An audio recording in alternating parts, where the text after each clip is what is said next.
So I think from a perspective of individual clients and people listening into this show, a lot of people are very interested in the direction of interest rates, and it's very difficult for anybody to make any kind of predictions um, in which way rates are going to go because there is a lot of volatility.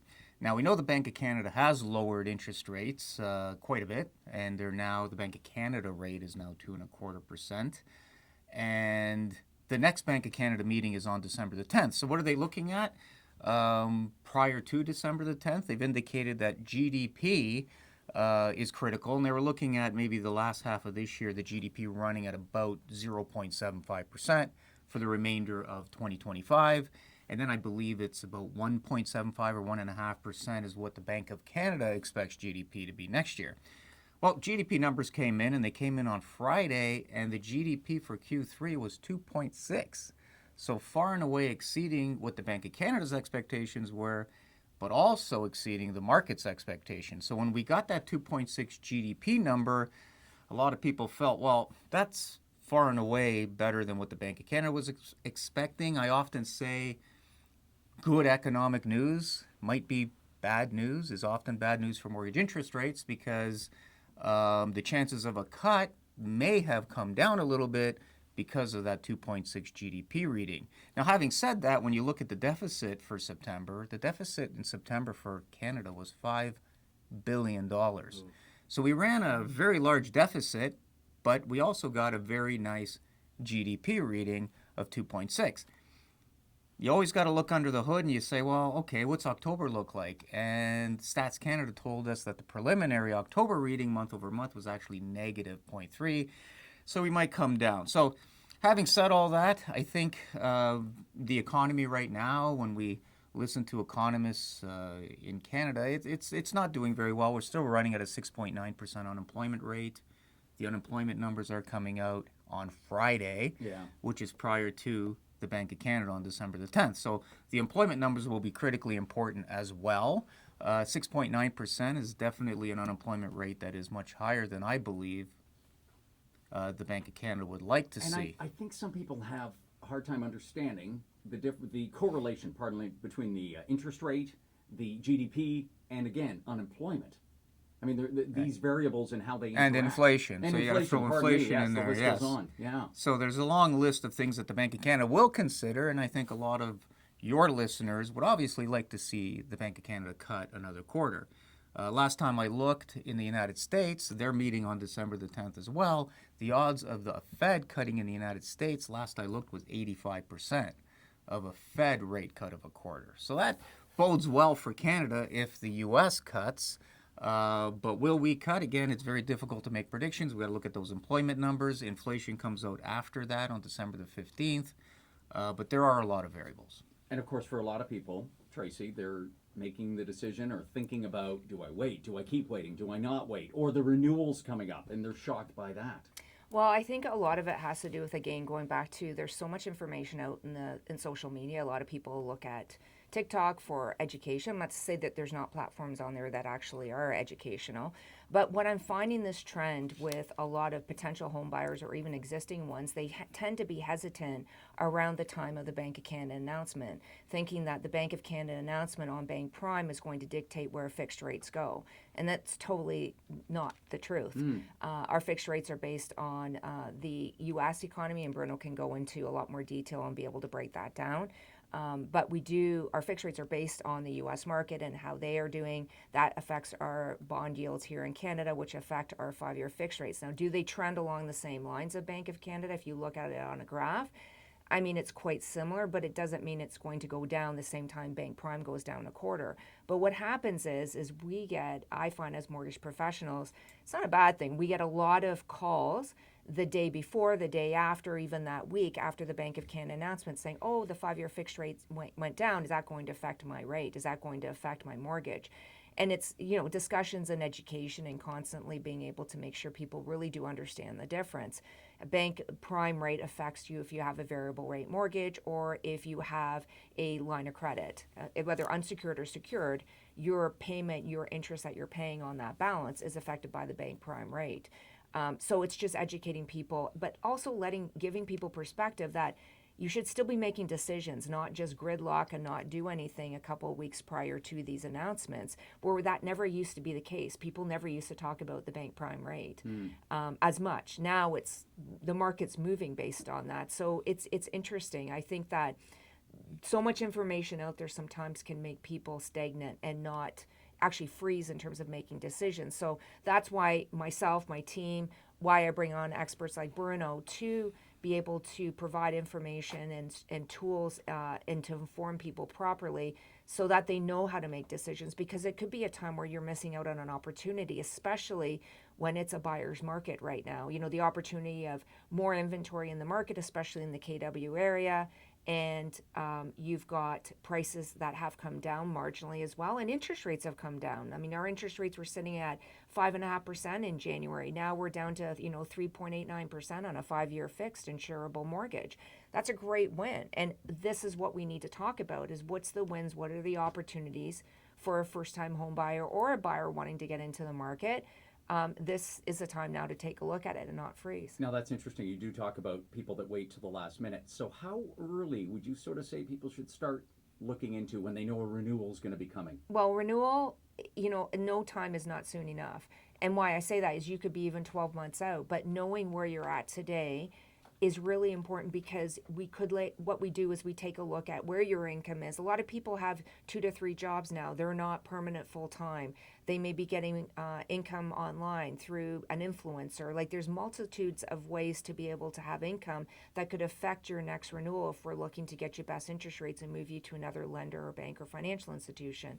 So helping you make sure that you're actually properly showcasing your income is going to be important for us to get you approvals with the Canadian lenders and get you into best interest rates. Knowing where your credit is. There's a lot of people coming to us before their renewal that have credit issues. We can credit coach you and direct you on what you need to do to improve your credit score. We've improved people's credit scores within 30 to 45 days with the proper structure. I was just going to ask if it takes years to do that. No. Wow. Yeah, so we've had people that were 500 credit scores, and just by being able to tell them how to allocate their money to be able to pay off a portion of their debt or all of some of their outstanding balances, we were able to improve their credit scores up into the 700s within 45 days. We were able to move that client from what we would thought would have been actually a private mortgage into an institutional A best rate mortgage. That's because they were proactive and came to us 6 months prior to the renewal. I actually wish they would have come 12 months, but we were still able to move the needle on getting them best interest rates. So I always tell clients, and I talk about this when we do our webinars, it's never not too early to come and discuss your mortgage renewal. In the next 12 months, we're going to have the most mortgage renewals in Canada historically ever. Wow. And so it's so important that people have the proper information, get informed, not just click the button and renew. That's where I'm seeing there's statistics out there that show Canadians right now are just clicking. And so we've got to look at ways to be able to help people look at, mortgage strategies properly. I'm noticing a lot of people, because they're getting so much information out in social media, they're freezing when they're receiving their mortgage renewal. So what they're doing is, because again, we're in the age of AI, and we're finding banks more automated in terms of being able to issue out renewals. But what's happening is that I'm finding that the banks are actually not giving people a lot of opportunity of different options. So what we're seeing is that clients are being offered only 1 to 2 options, not all the different types of terms out in the Canadian market space, and very limited on the rate. So it's just a click of a button and you can get approved. Because if you're staying with the same lender, you don't necessarily have to requalify. And I'll talk about why I say not necessarily. But Okay. But what's happening is that people are actually sitting down and looking at where they're at with any other external outstanding debt. So in Canada, on average, and I'm going to say on average because I actually think this is not the case, because I'm finding, and we're finding our team, more people have more unsecured debt than ever before. But there's stats out there that say unsecured debt for a homeowner right now is sitting at about $25,000 for each person. So let's say $50,000 for a couple. I disagree with that. What we're seeing is a lot higher than that. I'd be saying it's more 75 to 100,000. Interesting. Wow. And I think a lot of it has to do with automobile loans. The car payments are like $700 to $800 a month. People are getting restricted on cash flow because they're overextended on payments and just inflation in general and cost of living. But what's happening is people are scared because of this topic of renewal, and they're hearing they can't get approved, and they're hearing it's difficult, and they're hearing a lot of information. And so when they're receiving a renewal from their existing bank, the bank's not calling them saying, where are you at right now? Let's talk about positioning you into a better financial strategy for your next renewal. What's going on in life? What's going on with your job? Let's look at your outstanding debt. They're basically just giving the client a button to click, and you can take a 5-year, in most of the cases I'm seeing 5-year fixed, or a 5-year variable, and not necessarily the best interest rates in the marketplace. And people are clicking because they're panicking, but it's not actually putting a client in a better position, because there's no financial strategy there. On people always have great intentions to pay outstanding debt, but the reality is their income hasn't an index to inflation in Canada. I mean, we're paying, I think the stat out there, and Bruno knows more, I think it's it's $1.82 of what Canadians are spending more than their income. Wow. That actually went, that's gone up from the beginning of the year. So we're just not making enough for what we're spending right now. And it's not like people are spending money on boats and trips to Disney and that. It's just everyday living, right? So this is where it's different as a mortgage broker. We're not telling you just to click. Why click and just take a rate? Let's look at what your outstanding debts are. I mean, just to give you an example, this week alone, we had a client that had $126,000 of unsecured debt. Part of that was a truck payment. They were over leveraged. We were able to combine that into their mortgage, get them into actually better rates than even the bank was offering at their renewal. We extended the amortization out so it helped them cash flow it better. But we actually gave them payment relief it worked out to be $1,650 a month. Wow. In cash flow relief on a monthly basis. And then we took that debt, put it into their mortgage, did a longer amortization, got them a better interest rate, 50 basis points better than what the bank was offering them. But here's the thing, we're not looking for the client to pay their mortgage still in 30 years, because we did a 30-year amortization. We worked at, okay, let's get you some payment relief now, but let's look at where you're at with your financial strategy and where you're at with your income. He had another job that he was working. His income was going to increase this year. So we're working on a payment plan for him to be able to utilize payment privileges, which is making extra payments in his mortgage, so he can actually bring down his amortization by another 5 years in the next year, just by increasing his payments. Something that he didn't know even didn't existed even know he as did an it. option. Well, I think what we're getting from you is, instead of the cookie cutter options of clicking, Valko Financial is kind of look at the overall picture. How does it happen when someone gets in touch? Do you sit down and do an overall assessment, if you will? Absolutely. So what we do is we do a full in-depth application with the client. We take a look at their income. We take a look at their credit. We look at where they want to be over the next 5-10 years, because that's going to help us position. Maybe they want to move out of the city. Maybe they're wanting to downsize. We call right sizing now. Maybe, family members are moving away during that time. So we sit down and say, what's the strategy so we can best place them in the best product? I always say rate is second, because rate is second. We have to make sure we've got the best plan and product for their current situation, and then the rate will follow that, right, given where they're at. So we spend the time, take a look at their documentation for income, where they're at with their savings. It's not just about being a mortgage professional, isn't just about placing a mortgage and rate. It's providing a holistic financial strategy for themselves as individuals, but also for their family, because it could impact them. It could cost them thousands of dollars over the next 5 years, or we could save them thousands of dollars just by working on that strategy that's more boutique and customized. And that's the difference with dealing with a mortgage professional than dealing with an institutional bank, because you're dealing with just being a number in the bank. Again, we work with banks, we partner with them, but there's a big difference between having a mortgage professional that's been in it for a very long time. Not just myself, but a lot of people in my team, we've been over 3 decades in an industry where we've had different economies that we've had to navigate. This isn't the first runaround of having inflation very high and then disinflation. How do you navigate that as a client? We have the expertise to help you through that and really provide that educational strategy to help you position you on a path for winning. The question is, what is the difference between fixed rates and variable rates, and how are they determined? Yes. So the 5-year fixed rate mortgage, which is the most popular, however, a lot of people choose 3-year these days sometimes as well, on a fixed rate basis. And the fixed rates are priced off of the the Government of Canada 5-year bond. And right now, it's sitting at 2.72%. And then there's a spread on that, and that's where you get to those rates that you quoted earlier. The spread on top of that bond is where the profit is, and so on, and expenses for the financial institution to provide that. So the 5-year fix would be priced off of the Government of Canada 5-year bond. You can Google it. There's a lot of live updates. I'm looking at one right now. Of course, it would have closed at 4:30 on Friday at 2.72. Then, of course, your 5-year fixed rates, call them 399 or whatever, based on qualifications, high ratio insured, would be on top of that. The variable rates right now, which are also very competitive, because right now, even though the Bank of Canada is at 2.25, the prime rate, you add 2.2 to that. So add 2.2 to the Bank of Canada, you get to 4.45. The bank looks at that 4.45, and they might provide a discount off of that. And right now, you can get, call it prime minus 70, prime minus 75, depending upon qualification for a high ratio insured deal. And you're back into the threes again on a variable.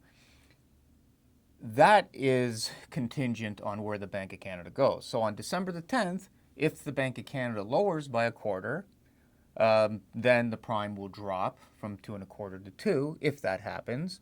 The odds right now, I think, are no change. But let's say they do lower to 2%. Then you add 2.2 to get to 4.2. So if you're in a variable mortgage, you will benefit from the Bank of Canada lowering their rates by a quarter if they do that, and they did lower the last time. So that's on December the 10th, depending upon where that goes. Absolutely. And it continues to be that way. And again, I think it's just because there's so much information out on social media, good or bad. It's there, and it's making people be not going ahead with decisions, and so losing out on opportunity. And that's why I think, providing the education, clarity will help people, give them some calmness, and really open up that mindset to opportunities out there, and making sure that they're being proactive on their financing, being more financially disciplined right now more than ever in this market. Can really help you get ahead with your financing as a homeowner, coming up for renewal, or even looking to buy. Make sense of all these numbers, please. No, but people talk about the prime. You've got bank versus prime. Some people, it's just understanding what the numbers are. So basically, the Bank of Canada sets the Bank of Canada rate. And right now, that's at 2.25%. That's come down substantially. It was at 5% at one point when they were battling inflation, and they brought it down to 2.25%. The prime interest rate, which is what consumers are most concerned about, is typically 2.2 on top of the Bank of Canada rate. And that's important. That's on top of. On top of. So it's important to understand right now your prime interest rate is 4.45 because you add 2.2 to the Bank of Canada rate. So when the Bank of Canada meets on December the 10th, they may or may not change. We don't know. Nobody can predict exactly what they're going to do. But that's where you keep an eye out on what's going to happen with your prime interest rate, is looking to see what the Bank of Canada decides on December the 10th. And to your point, there's a lot of influences, but talk to your mortgage professional. The sooner you talk to your mortgage professional, and Tracy touched on it, the better. I wouldn't really wait for any news. Talk to your mortgage professional. Let them educate you on what's going on with your current situation, and then we can see what happens with the job numbers on Friday. Because the job numbers on Friday, obviously the Bank of Canada is interested to see how people are doing. What's the unemployment rate? They're also interested to see what the inflation rate is. Remember, they went to 5% because we had inflation running like 8%, I think, at one point. So they had to increase the Bank of Canada rate, which increased your prime lending rate, to battle inflation. The Bank of Canada wants to see inflation between a range of 1% and 3%, right? And right now there's a couple of indicators, even though the headline number is 2.2, there's a couple of indicators like the CPI trimmed, and I don't want to get too confusing, but there are different aspects of inflation that are running a little bit high at 3. They want to see it between 1 and 3. The Bank of Canada has a singular mandate because they feel if inflation is between 1 and 3%, everything else falls in line. Employment, investment, things are wonderful if they can keep inflation at a steady between 1 and 3%. And that inflation data comes out on December 15th. But again, talk to your mortgage professional. Let them educate you on this sort of stuff. Find out what your current position is, and then you can decide on what you want to wait for and what sort of data points you're really interested in. Tracy, I imagine when you meet with someone, how long is that initial? We're talking half an hour, the first time that someone kind of lays out their scenario? We usually block at least an hour time, but sometimes it takes longer now because people have more than one job. They have 2 or 3 jobs. Navigating income, making sure that people truly understand what documentation we need. I always say this, and I've said this time and time again on the radio show, we're as good as the documents we get.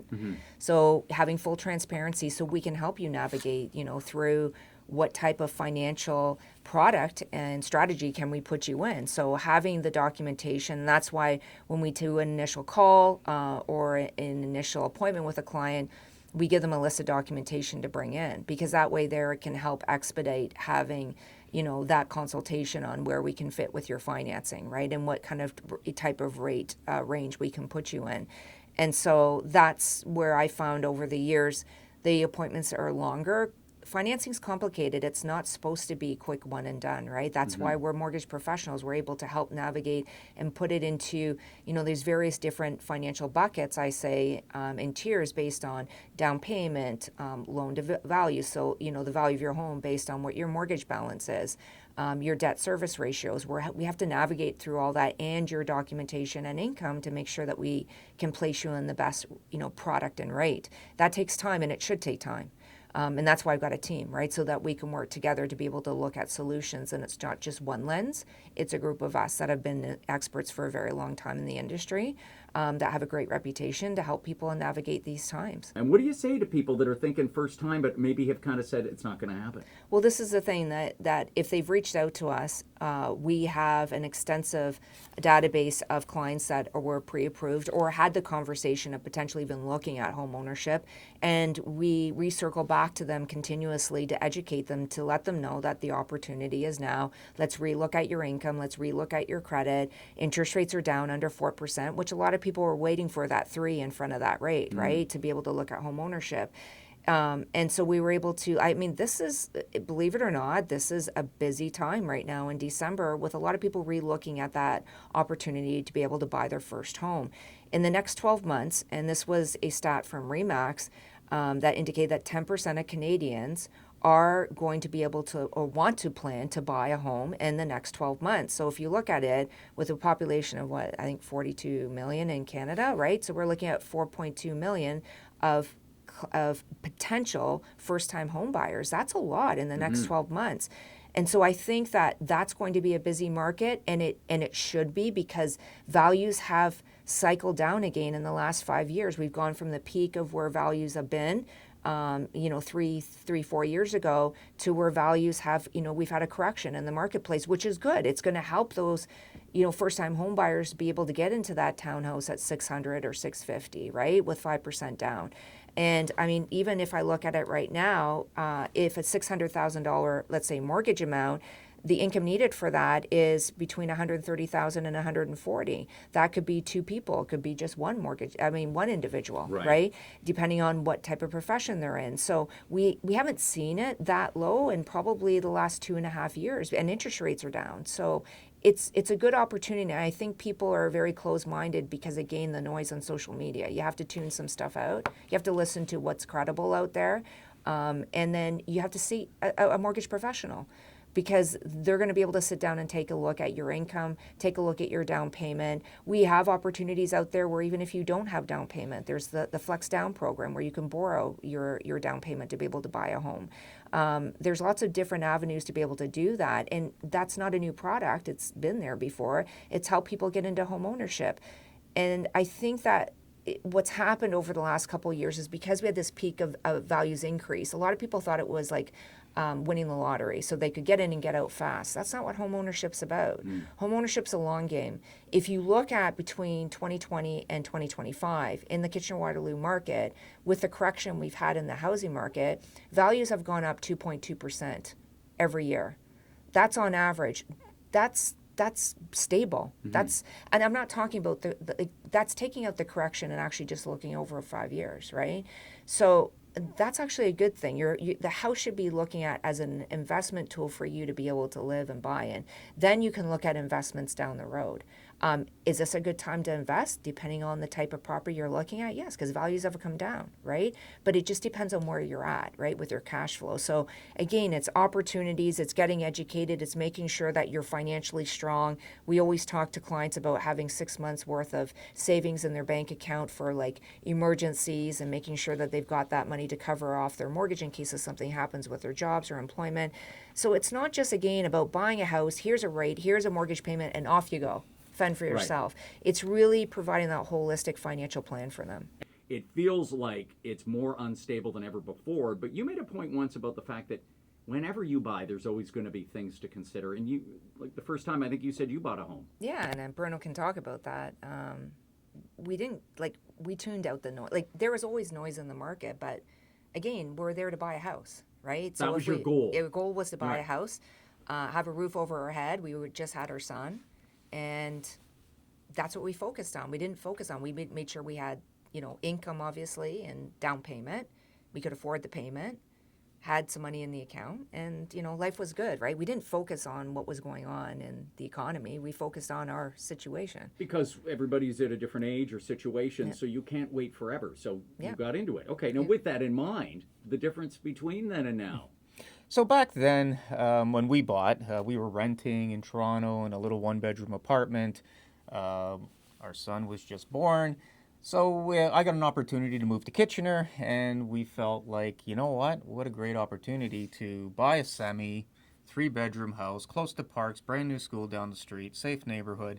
I don't remember what the interest rate was. I wasn't really concerned where the value would go. I was more concerned about my quality of life and being able to own a home, because I know that every time I make a payment, some of that goes towards the principal of the mortgage, and you get wealthier as you pay down your mortgage. You're investing, so to speak, right? And when we look at Kitchener and we say, well, what's the Kitchener market like? And when people sit there and they want to pick the perfect time to buy, in January of 2022, the average home price in Kitchener was $955,000. That's the average January 2022.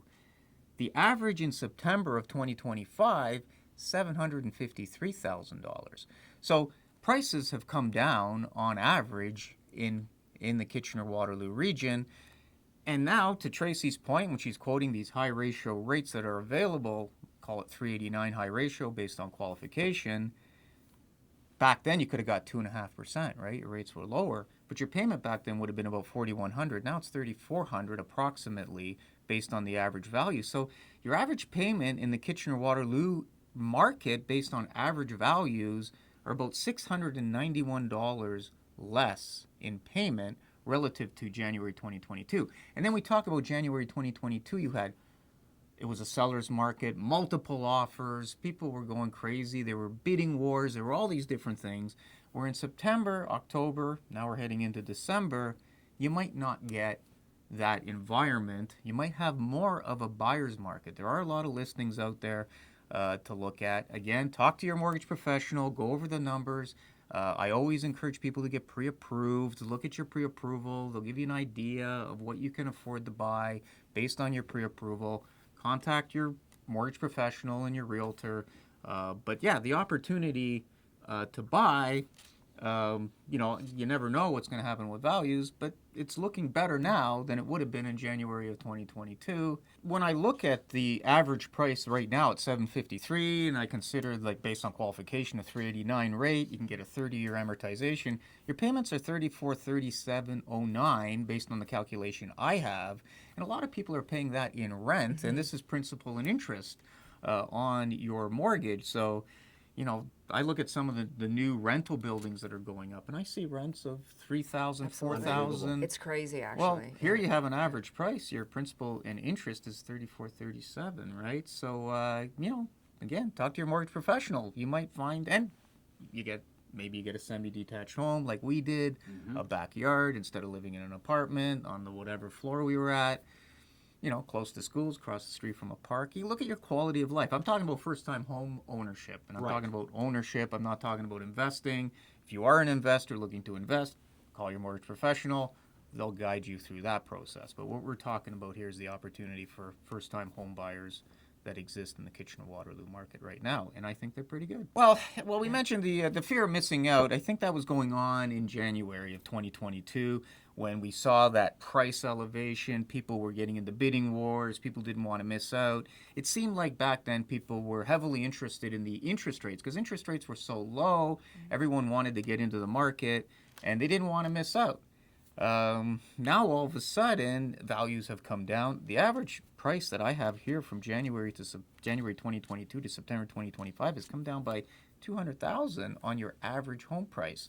And you have a lot of listings now. You have more of a buyer's market. I'm not saying you might get into a bit of a bidding competition even in today's market, but certainly the market isn't like it was back then.